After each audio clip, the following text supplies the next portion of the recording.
My uncle left his entire fortune to whoever could solve his riddle, so our family turned savage. Uncle Harrison was the black sheep who'd made millions in tech before anyone knew what that meant. He lived alone in a sprawling estate, collecting vintage cars and ancient puzzles. When he died at 67, we expected the usual: split the money, sell the house, move on. Instead, his lawyer read the strangest will I'd ever heard. "To my greedy relatives who only visit during holidays," it began, "I leave my entire $47 million fortune to whichever of you can solve the riddle hidden in my study. You have 30 days. If no one succeeds, everything goes to charity." The room erupted. My father immediately started barking orders like a general. Mom pulled out her phone to research puzzle-solving techniques. My cousin Derek, who'd dropped out of MIT, suddenly became the family's golden child. "This is insane," my aunt muttered. "We should contest it." But the lawyer explained that Uncle Harrison had been declared mentally competent just weeks before his death. The will was ironclad. Uncle Harrison had always been different from the rest of our family. While Dad and his brothers went into traditional careers, Dad became an insurance adjuster, Uncle Brad sold real estate, Uncle Mike worked construction. Harrison had dropped out of college in 1979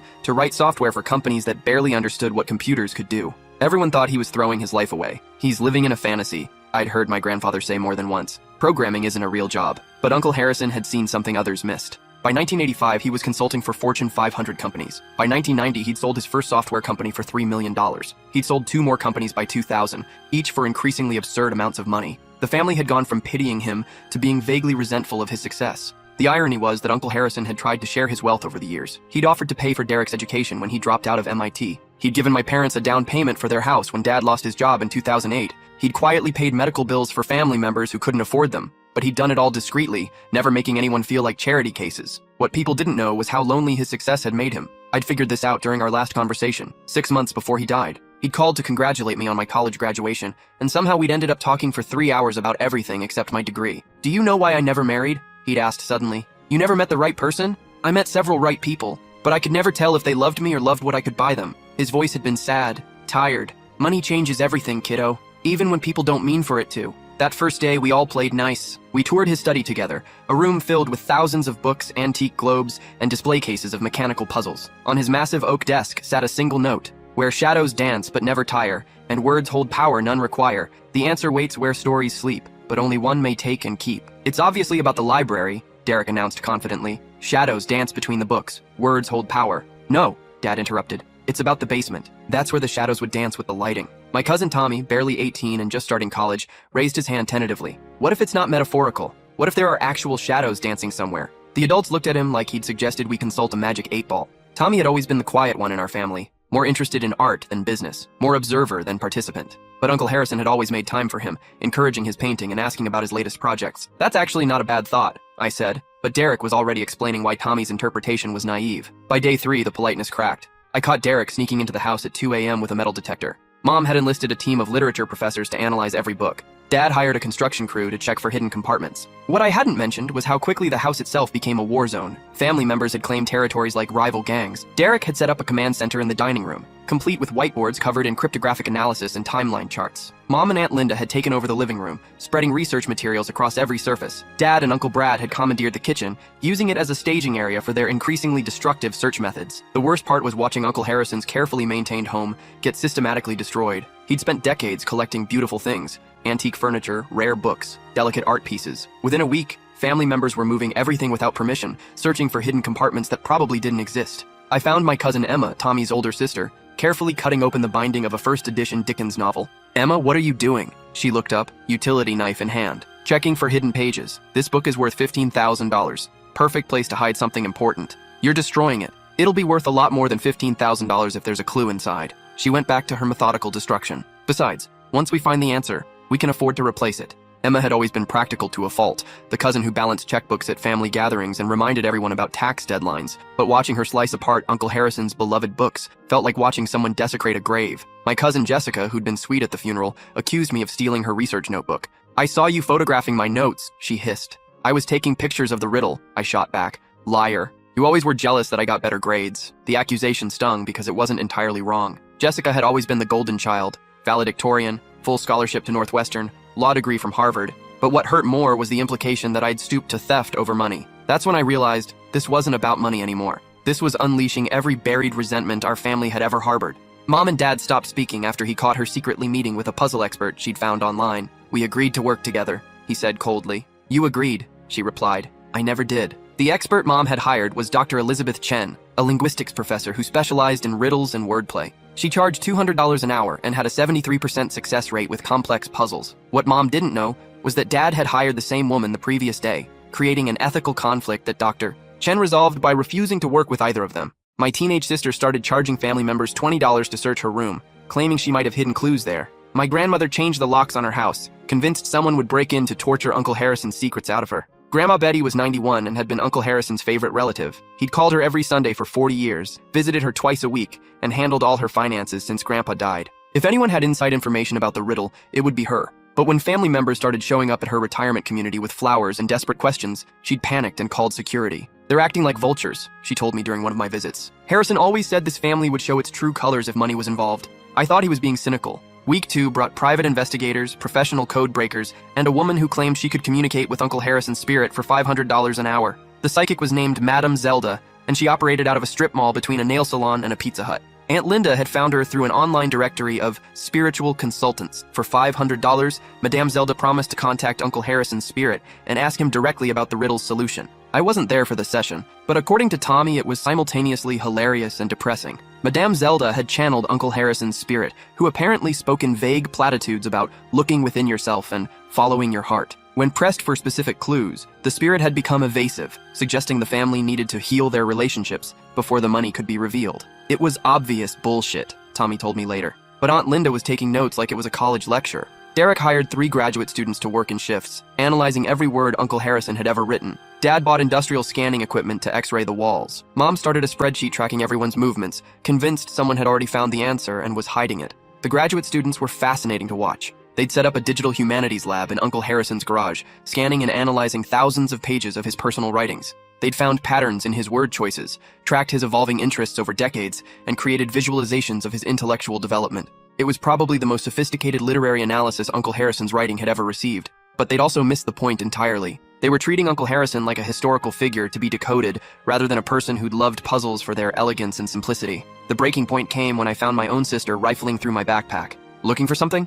I asked. She didn't even look guilty. "Everyone else is cheating. Why shouldn't I?" My sister Megan was 17, and this whole situation had warped her understanding of normal family relationships. She'd started treating relatives like competitors in a reality show, forming alliances and betraying confidences without seeming to understand what she was doing to people she'd grown up loving. "Megan, we're family. We're supposed to trust each other." "Family?" She laughed bitterly. "Jessica hasn't spoken to Emma in a week because Emma accused her of stealing research. Dad hired someone to spy on Mom. Derek threatened to call the police when Uncle Brad touched his laptop. This isn't family anymore. It's Survivor." She was right, and that realization hit me like a physical blow. Uncle Harrison's final puzzle wasn't just revealing hidden money, it was revealing hidden truths about who we really were when our worst impulses were unleashed. That night, I sat alone in Uncle Harrison's study, staring at the riddle. My family was destroying itself over money that might not even exist. Maybe Uncle Harrison had planned this. Maybe watching us tear each other apart was his final joke. I read the riddle again. "Where shadows dance but never tire, and words hold power none require, the answer waits where stories sleep, but only one may take and keep." Everyone had focused on the first 2 lines. But what if the study door slammed open? Derek stood there, wild-eyed and desperate. "Step away from the desk," he said. "What? I know you found something. I've been watching the security cameras I installed. You've been here every night for an hour, always touching the same spot." He wasn't wrong. I had been running my fingers along a strange groove in the desk's edge, but I hadn't found anything. Yet. "Derek, I haven't solved anything. You're lying." He pulled out a small crowbar. "Move, now." I stepped back as Derek approached the desk. He wasn't the same person who'd helped me with calculus homework 5 years ago. His eyes were bloodshot, his clothes wrinkled like he'd been sleeping in his car. The family fortune had turned him into someone I didn't recognize. Derek had always been the smart one in our family, the kid who built robots in middle school and got early admission to MIT. But something had broken inside him during freshman year. He'd started calling home less, his grades slipped, and by Christmas he was talking about meaningless pursuits and the futility of academic achievement. When he dropped out junior year, his parents had cut him off completely. "Derek, look at yourself. Uncle Harrison would be horrified." "Uncle Harrison is dead." He jammed the crowbar into the groove I'd been examining. "And I'm done being the family disappointment." The irony was that Uncle Harrison had never seen Derek as a disappointment.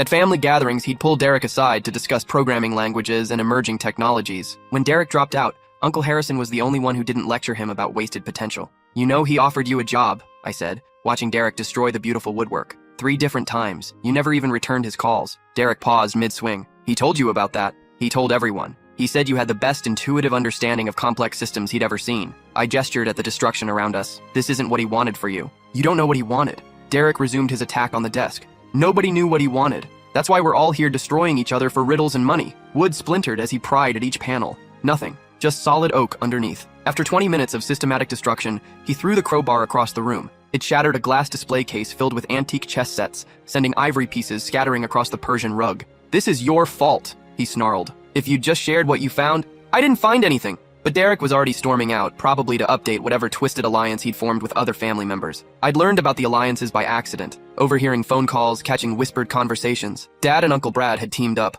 pooling resources to hire the most expensive consultants. Mom had formed a secret partnership with Aunt Linda, sharing research while pretending to work alone. Even my teenage cousins had their own conspiracy, using social media to crowdsource puzzle solutions from their friends. The alliances shifted daily. Yesterday's partners became today's rivals when someone suspected betrayal or discovered a new lead. Tommy had started keeping a chart tracking who was speaking to whom, updating it multiple times per day as relationships fractured and reformed. Alone again, I stared at the ruined desk. Uncle Harrison's beautiful antique furniture, destroyed by greed. I started picking up wood splinters, feeling sick about the damage. The desk had been in his family for 4 generations. I'd heard him tell that story dozens of times. His great-grandfather had carved it by hand after immigrating from Ireland, working on it by candlelight after 14-hour days in the steel mills. That's when I noticed something strange. Where Derek had gouged the deepest, something glinted underneath. Not wood, metal. I used my fingernails to scrape away more wood shavings. A small brass plate was embedded in the desk, so thin it was invisible unless you knew exactly where to look. Engraved on it were 4 tiny symbols: a crescent moon,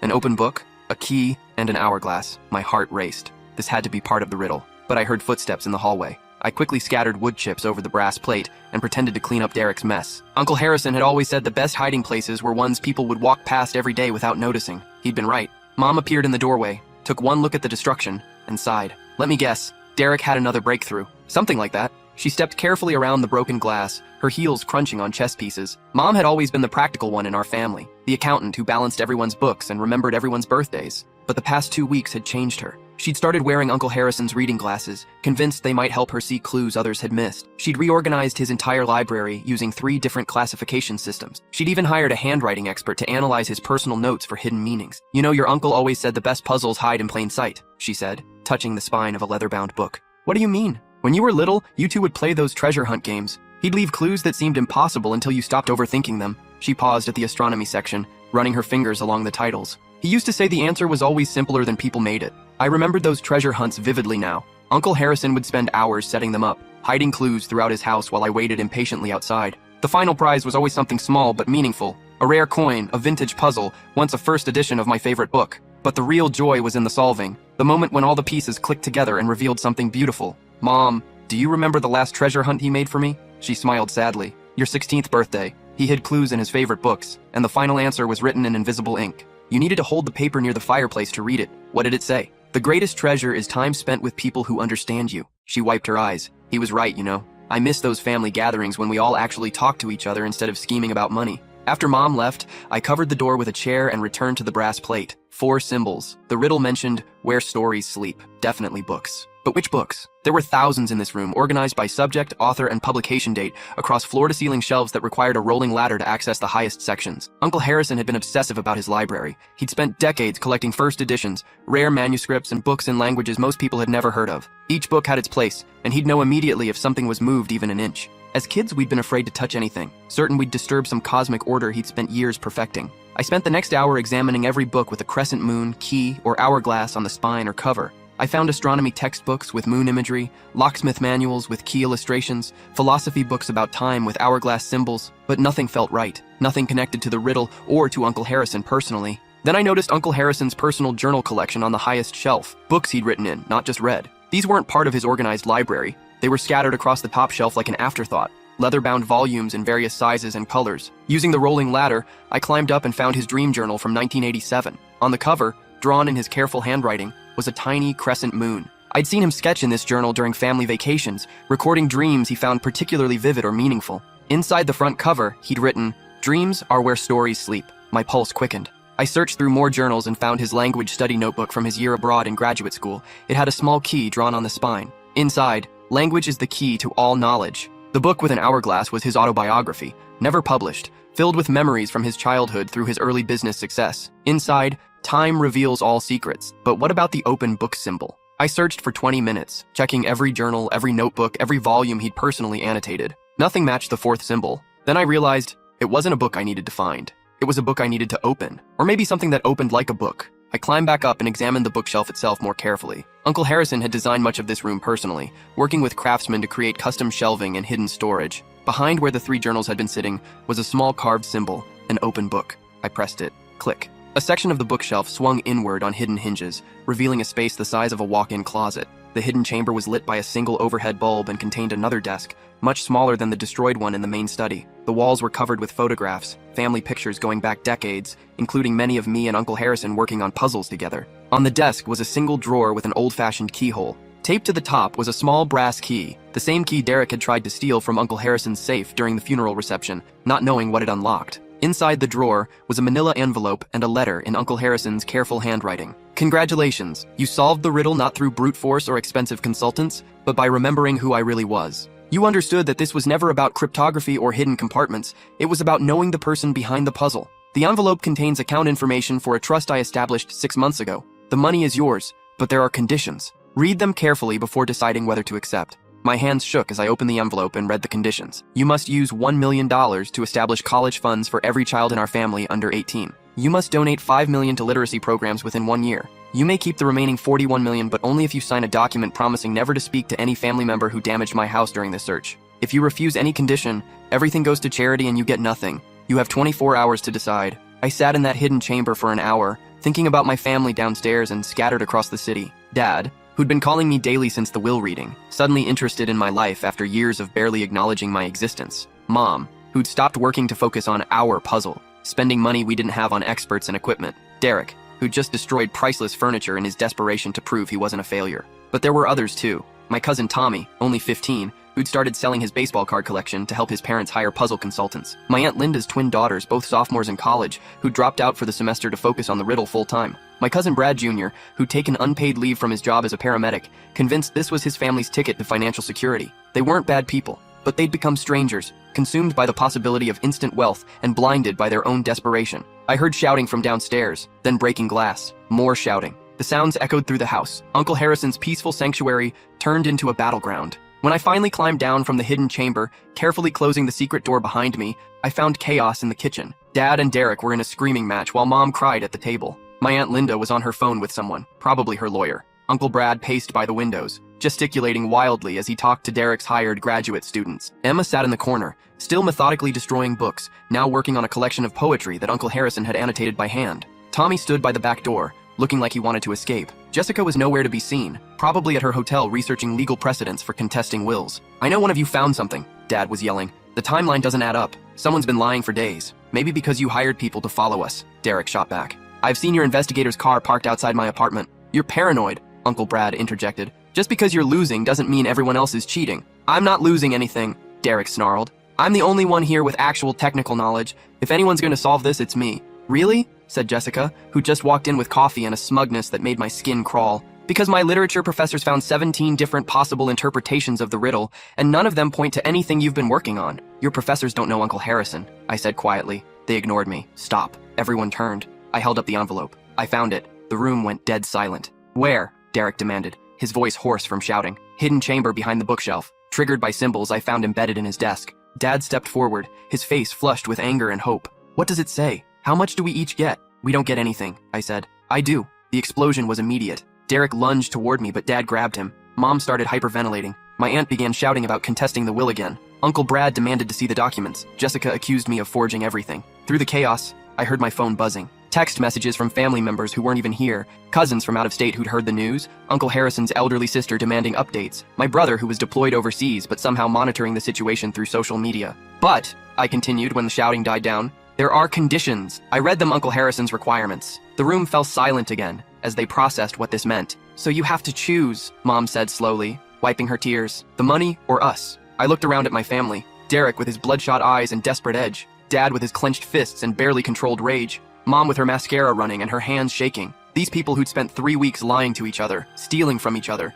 destroying Uncle Harrison's beautiful home in their greed. But I also saw Emma, who'd looked up from her book destruction with shame in her eyes. Tommy, who'd never wanted any part of this competition, but had been dragged into it by circumstance. Even Derek, whose desperation came from years of feeling like a disappointment, not from inherent cruelty. These weren't evil people. They were desperate people who'd lost themselves in the promise of easy money. Uncle Harrison had known this would happen. He'd designed it to happen. Actually, I said, I think Uncle Harrison gave me a third option. I pulled out my phone and called his lawyer. Mr. Peterson, it's me. I solved the riddle, but I want to modify the conditions. Yes, I understand I'm entitled to do that under Section 12 of the trust agreement. Here's what I want to propose. I told him my plan. Everyone listened, their faces shifting from anger to confusion to cautious hope. Here's what's going to happen, I announced after hanging up. I'm taking the money, all of it. But I'm also going to sue every single one of you for property damage to Uncle Harrison's estate. The shouting started again, but I held up my hand. Unless, I continued, you agree to my terms. I'd spent 3 weeks watching my family destroy themselves for money. Now I was going to use that money to put them back together.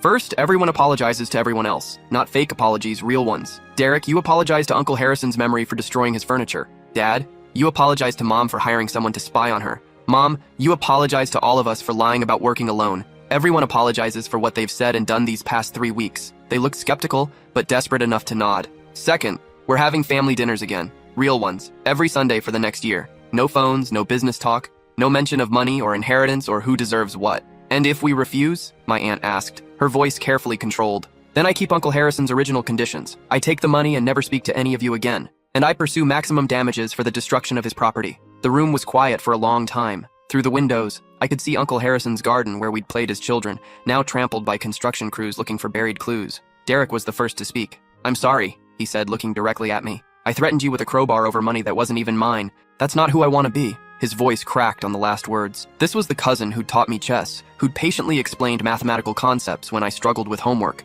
who'd driven 6 hours to attend my high school graduation, even though he was in the middle of finals. I'm sorry too, Mom said, turning to Dad. I hired my own investigator to follow you because I thought you were hiding something from me. That was wrong. I did hide something, Dad admitted. I took out a second mortgage on our house to pay for the construction crew. I didn't want you to worry. One by one, they all apologized. Some were stilted and awkward, but they were genuine. Jessica apologized for accusing me of theft. Aunt Linda apologized for spreading rumors about Derek's mental state. Uncle Brad apologized for encouraging the competitive atmosphere. Emma apologized for destroying Uncle Harrison's books. Tommy apologized for not speaking up when he saw the family falling apart. The apologies took nearly an hour. Some people cried, some got angry again before circling back to remorse. But gradually, something shifted in the room. The desperate edge softened. People looked at each other instead of glaring. Okay, I said when the last apology was given. Now here's how the money works. I explained my revised plan. I'd use Uncle Harrison's fortune to establish what I called the Harrison Family Foundation. Every family member would receive a guaranteed annual income of $50,000, enough to live comfortably, but not enough to stop working entirely. The college funds for the kids would be more generous, full tuition plus living expenses for any accredited program. But the foundation has rules, I continued. If you're arrested for anything more serious than a traffic ticket, you lose your income for that year. If you're cruel to another family member at Sunday dinners, you lose a month's payment. If you damage someone else's property out of greed again, you're out permanently. Who decides what counts as cruel? Mom asked. All of us. Majority vote, including the kids once they turn 16. What about the rest of the money? Derek asked. $10 million goes to literacy programs like Uncle Harrison wanted. $5 million stays in reserve for family emergencies, medical bills, natural disasters, genuine crises. The remainder funds the annual payments and gets reinvested to keep the foundation sustainable. It wasn't perfect, but it was fair. Uncle Harrison had wanted to teach us something about family and greed. I was making sure we learned the lesson without destroying ourselves in the process. Dad raised his hand like we were in a meeting. What if someone doesn't want to participate? What if they'd rather just take their share and leave? There are no shares, I said. That's the point. Uncle Harrison left everything to one person, me. But I'm choosing to create something that benefits everyone, as long as everyone participates in good faith. And if the foundation fails? Aunt Linda asked. If you die or become incapacitated? I've already spoken to Mr. Peterson about that. There's a succession plan. The foundation continues under professional management, but the family payments stop if the Sunday dinner requirement isn't maintained. It was manipulative, I realized. I was using Uncle Harrison's money to force my family to stay connected, but maybe that's what we needed. Maybe some manipulation was justified if it prevented us from drifting apart forever. The conversation continued for another 2 hours. We worked out logistics, discussed concerns, negotiated details. It felt like the first real family meeting we'd had in years, everyone contributing instead of competing. Finally, we put it to a vote. Unanimous approval, though Derek abstained rather than voting yes. I need time to think about this, he said. Not about the money, about whether I can trust myself to be the person you're asking me to be. You have until next Sunday, I said. That's when we start the dinners. 3 days later, Derek showed up at my apartment with a bottle of wine and a resignation letter from his job at a tech support call center. I've been thinking about what Uncle Harrison said to me the last time we talked, he said as I poured the wine. He told me that intelligence without purpose is just sophisticated despair. What are you going to do? Go back to school, finish my degree. Uncle Harrison was right. I do understand complex systems. I just need to find ones worth understanding. The first Sunday dinner was awkward. Nobody knew how to act normal after 3 weeks of treating each other like enemies. Tommy brought a card game. Jessica brought homemade bread as a peace offering. Derek showed up with flowers for Mom, apologizing again for the private investigator incident. But slowly, we remembered how to be a family. Tommy told us about his art classes. Emma shared her plans for medical school. Jessica talked about leaving corporate law to work for a nonprofit. Even Dad and Uncle Brad managed to have a conversation that didn't involve business or money. By the 5th Sunday dinner, it felt natural again. We were telling stories, sharing problems, celebrating each other's successes. The foundation payments had given everyone breathing room to pursue what they actually wanted instead of what they thought would pay the bills. 6 months later, we gathered for Uncle Harrison's estate sale. We were selling the house. None of us could afford to maintain it properly, and the memories were too complicated. But we'd kept Sunday dinners religiously. Derek had gone back to MIT and was thriving. Dad and Mom were seeing a marriage counselor. My teenage sister had stopped charging people to search her room and started volunteering at the literacy center I'd funded. The estate sale was surreal. Strangers walked through Uncle Harrison's home, examining his possessions with the cold eye of potential buyers. They didn't know the stories behind the objects, which puzzle had taken him 6 months to solve, which book had changed his worldview, which painting he'd stared at for hours when he was feeling lonely. A dealer in antique furniture bought Uncle Harrison's restored desk for $12,000, having no idea it had once hidden the answer to a $47 million riddle. The brass plate was still there, invisible unless you knew exactly where to look. I'd decided to leave it as Uncle Harrison's final secret. As we watched people bid on Uncle Harrison's belongings, Derek stood beside me holding a catalog. "Do you ever regret it?" he asked. "You could have taken all $47 million and never dealt with us again." I watched Dad help Mom carry a box of Uncle Harrison's books to her car, books the auction house had deemed too common to sell. They were laughing about something, probably one of Uncle Harrison's terrible puns written in the margins. "No," I said. "Uncle Harrison was right. The best puzzles hide in plain sight."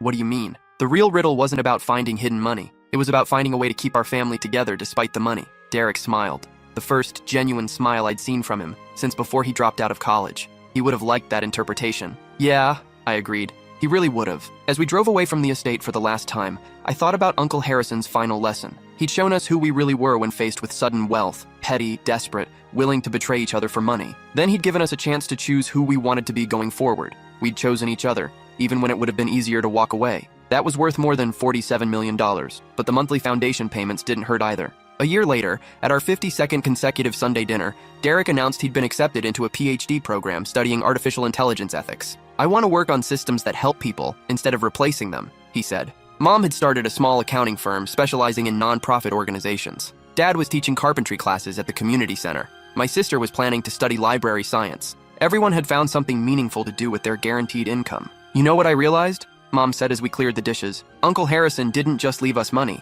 He left us instructions on how to be a family." She was right. The riddle, the competition, the forced reconciliation, it had all been designed to teach us something. Not about puzzles or hidden treasure, but about the difference between being related to people and actually caring about them. 2 years later, Tommy graduated from art school and had his first gallery showing. The centerpiece was a portrait of Uncle Harrison sitting in his study, surrounded by books and puzzles, with the faint outline of our family visible in the shadows behind him. "He's still watching over us," Tommy said during his opening speech, "making sure we remember what really matters." Derek had completed his PhD and was working for a tech company that specialized in ethical AI development. He'd named his first algorithm the Harrison Protocol, a system designed to prevent AI from being used to manipulate or exploit vulnerable people. Uncle Harrison always said technology should serve humanity, not the other way around. Derek explained to a tech journalist. "I'm just making sure his philosophy lives on." 3 years later, we used the foundation's emergency fund for its first major test. Cousin Emma's daughter was diagnosed with leukemia, and the experimental treatment her insurance wouldn't cover cost $380,000. Within 24 hours, we'd approved the funding and arranged for the best pediatric oncologist in the country. "This is what Uncle Harrison wanted," Mom said as we sat in the hospital waiting room during Emma's daughter's first treatment. "Not just the money, the knowledge that we take care of each other." 5 years later, the Harrison Family Foundation had grown beyond Uncle Harrison's original $47 million. Smart investments and careful management had increased the principal to nearly $75 million.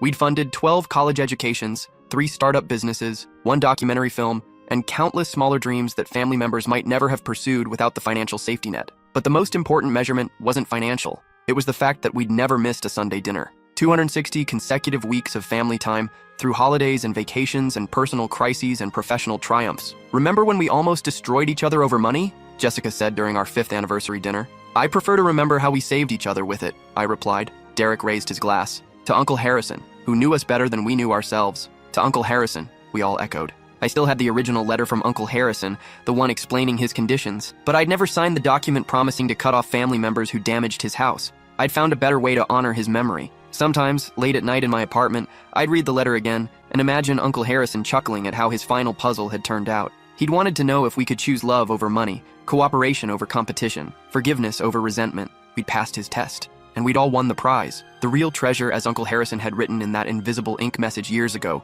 was time spent with people who understand you. He'd given us 47 million, but more importantly, he'd given us back each other. And that was a legacy worth more than any amount of money.